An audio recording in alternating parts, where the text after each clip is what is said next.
마침내라는 단어는 힘든 모든 과정을 끝내고 대체적으로 긍정적인 결과를 나타내는 부사입니다. 마침내와 비슷한 단어로 끝내, 드디어, 결국은 이라는 단어가 있죠. 수험생들이 공부를 열심히 하고 고생을 한 후에 시험을 치고 나서 마침내 시험을 마쳤다라는 말을 합니다. 등산을 하면서 오르막길을 정말 고생을 합니다. 그런데 결국은 정상에 도착하면 마침내 정상에 도착했다라는 표현을 합니다. 우리 또한 광야 같은 인생길을 걷다가 마침내 천국에서 영원히 사는 것을 소망하며 살아가는 것이 우리의 신앙생활이죠. 욥기 19장 25절과 26절 말씀입니다.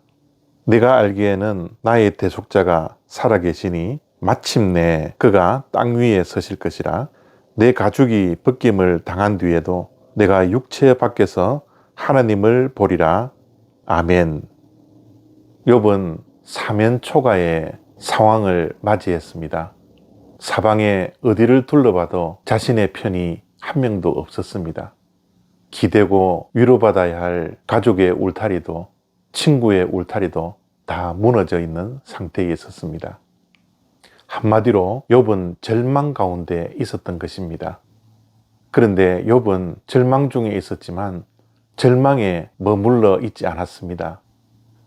욥은 소망이 있었습니다. 그 소망은 바로 하나님이었습니다. 욥은 절망 가운데 나의 대속자가 살아 계신다라고 고백을 하고 있습니다. 나를 대신해서 변호할 자, 나를 결국에는 변호하시고 회복시켜 줄 대속자, 그분이 살아 계신다라는 믿음이 있었습니다. 이 억울함 속에서, 까닭없는 고난 속에서 자신을 구속해 주실 하나님께서 살아계셔서 불꽃 같은 눈동자로 그를 지켜보실 것이라는 소망을 욥은 품고 있었습니다.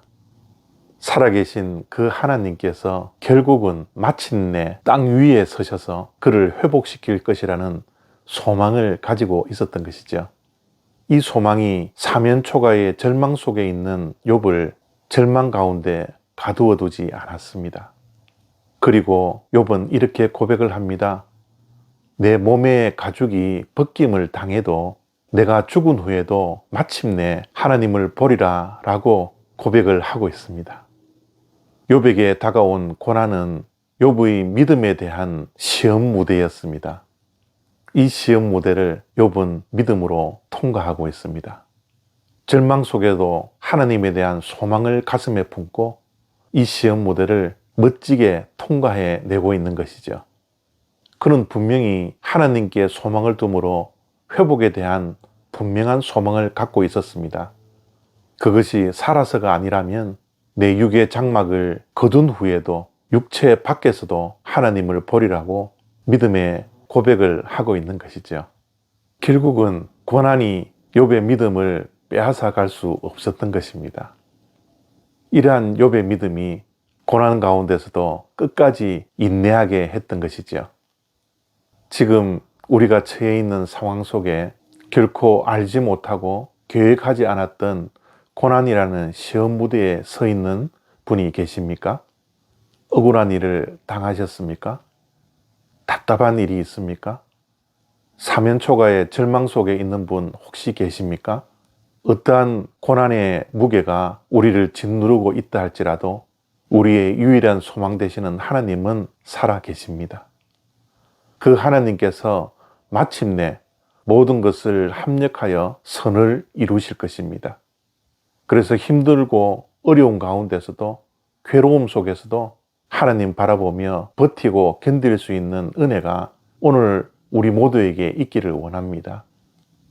마침내 우리는 승리할 겁니다.